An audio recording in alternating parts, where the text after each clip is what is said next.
In this video, I will show you how you can fix the black screen issue on any Samsung tablet. Now currently we are not facing this issue, but if you're facing this issue, so just follow the steps mentioned in the video so you could properly fix your problem.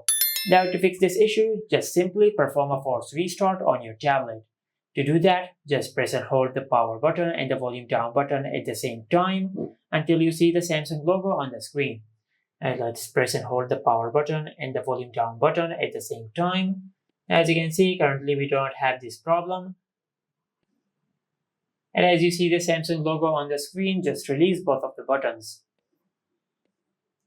Now once the force restart process is completed, then just check if your issue is fixed or not. If your issue is still not fixed, then just plug in your tablet into charge.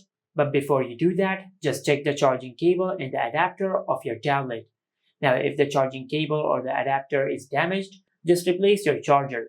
And also make sure to use Samsung's original charging cable and its adapter with your tablet. Because if you use a third-party charger or a charger which is not supported by Samsung, this can damage your tablet. Now after you've checked your charger, now just plug in your tablet into charge, just like that. Now just charge your tablet for 20 minutes or more.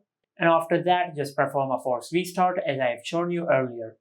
Now for that, just press and hold the power button and the volume down button at the same time until you see the Samsung logo on the screen. But if you've done that and if this also did not work, then you might have a hardware problem with your tablet.